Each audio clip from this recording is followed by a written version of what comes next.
Good afternoon. Jim Whitehead here. I'm glad to be here and thank you for being here.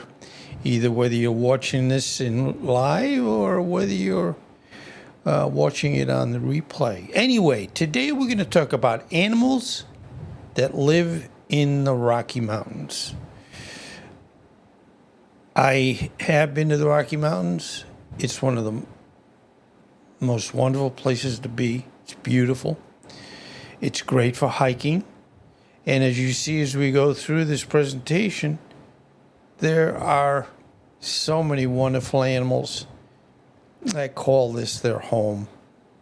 And so let's get going.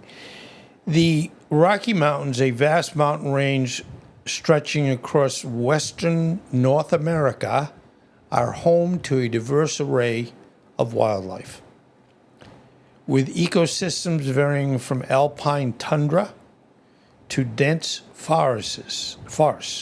Now, the tundra is at very high altitude.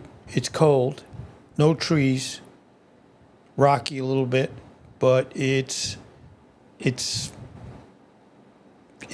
high altitude. You're looking at probably 10,000 square feet. 10,000 feet. So, it's cold, and the oxygen levels are low compared to what we have at normal, normal levels at sea level, basically. Anyway, they vary from alpine tundra to dense forests.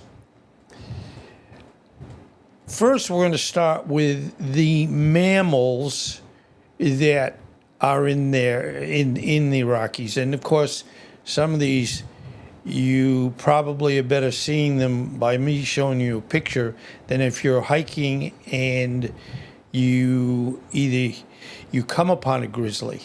They're pretty darn smart. By the way, I'm going to be doing a presentation right after this.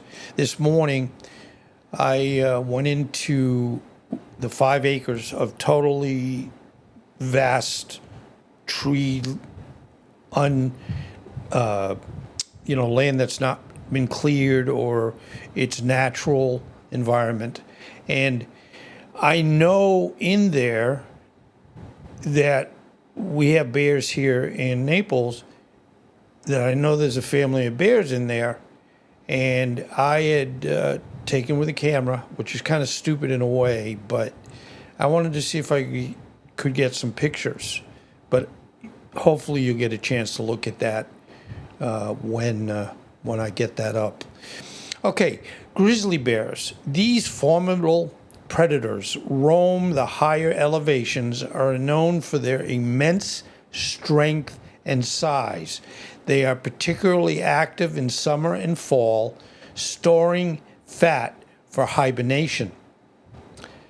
And again, they say there's so many different, how-to, but they say if you're hiking and you come upon a grizzly bear, they either say play dead. Hopefully you might have, and you should if you thought ahead, have some bear spray, even though I don't like to use it, but doesn't really hurt them tremendously, and it will actually save your life. So there you go. And I wouldn't do a good job playing dead, because you got that bear coming over to you and going, it's like the scary monsters here. So anyway, the next is not probably as scary, but scary enough. They're called black bears because they're black. More common than grizzlies, black bears can be found throughout the Rockies, often foraging in lower altitudes. Then we move on to the elk, one of the most majestic animals in the Rockies. Elk can be seen in meadows and forests, especially during the fall. It says rotting season. I'm not sure on that. But anyway, okay. Now we're moving on to the moose. Preferring wetlands and forested areas, moose are often seen near lakes and streams. They're no dummies, right? We need water. And, I even drank Rocky Mountain water. And I know you'd probably say, that maybe isn't smart. But it gets filtered so well in rock systems and going through the earth, sometimes it's probably okay. Yes, they have things that you can treat. If you say, I got to have some water, you can treat it and you probably won't die. Okay, the next one is mountain lions. Boy, what would you do if you come up a little hill, a mountain like this, and that wonderful, beautiful mountain lion is staring you straight in the face? I don't even know what to say to do. They're not going to be friendly, probably. They will feel that you're a danger, even though they're more of a danger than you are. So, you're on your own. They're also known as cougars. These elusive predators are common but rarely seen by humans due to their stealthy nature. That's the good news. That you probably won't see one, but one might see you.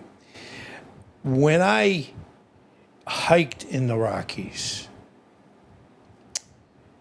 we luckily didn't have it where there was anything that we had to worry about or that we knew that we had to worry about. So, and this would have been in 1989. I was much younger then and probably more stupid. But the next one is the bighorn sheep.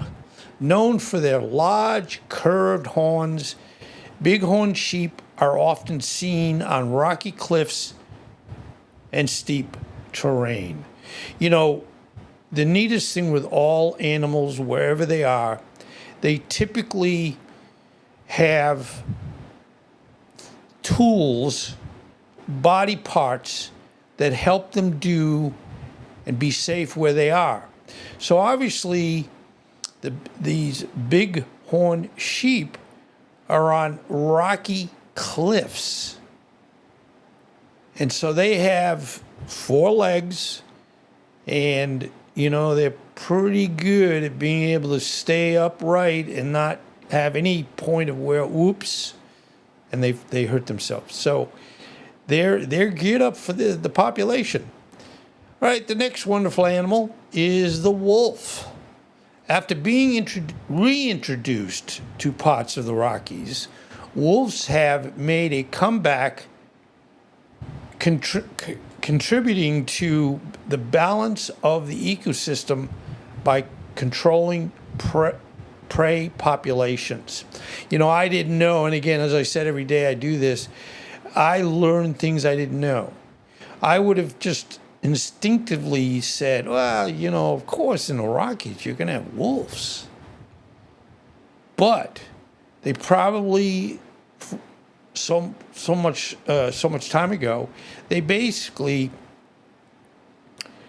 I guess, were killed and hunted. If let's say a farmer had a field with cows or whatever, they might, these wolves might go after the animals. And that's okay. That's what they're supposed to do. But we sometimes have the extra tool, like guns, to have it where I'm not going to have any wolves attacking my, sheep, horses, cows, you name it. So now let's go into birds. The first one is the golden eagle. And it does look gold. These powerful birds of prey soar above the Rocky Mountains, hunting small mammals and other birds. The next one is the bald eagle. And I'm not sure why they actually call it bald, other than maybe because they're saying it's white. I'm not sure. Although more commonly associated with waterways, bald eagles are also found in forested areas of the Rockies. Now, the next one, and I did one presentation on, the bald eagle fighting the peregrine falcon. Anyway, this is the peregrine falcon, and it's renowned, for their speed. And the falcons hunt birds mid-flight and nest on cliff edges. So, yeah, they've got unbelievable eyesight. They're able to fly and attack an animal in the air, which would be another bird in so many cases. And they live on the cliff edges. That's an exciting place to live, right? Okay, now we get into what we call the smaller animals or mammals. The first one is the pika. These small rabbit-like mammals are often seen darting among the rocks in the alpine zone. How would you like to have one of these? Yeah, just tell me. Put in the comments. I want one of these for my home. Okay, the next one are the marmots.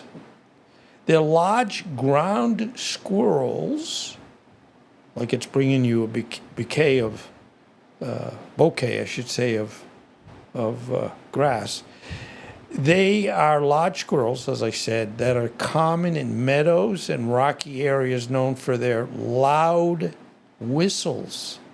Very interesting. And I guess they do their loud whistles to maybe have it where they get their friends together. So, anyway, the wildlife in the Rocky Mountains is supported by diverse ecosystems ranging from alpine tundra to subalpine tundra forests, each providing unique habitats that sustain a rich variety of species. The region is vital for both conservation efforts and the balance of natural ecosystems. And I think, generally speaking, because it's in our country, and there are so many, in the case of the Rocky Mountain National Park, and you have to go there. Even in June, July, there's going to be snow when you get up to the very high road system, and because it's in the United States, a lot of this is actually protected, which makes it wonderful for all of us so that we can go there and enjoy being outside in the mountains with nature. And as I said, I've hiked there. I've hiked in the Smokies. No comparison. The Rockies are supreme. So, I want to thank you. I hope you enjoyed this today. I always enjoy them. I know you're saying, gee, Jim, you have to do this every day. Well, thank you. Yes, I do. And I love it. And I learn a lot. So, what else could you ask for? Except win the lottery. That's all I'm asking other than that. Anyway, thank you for being here. And I'll be back. I will be back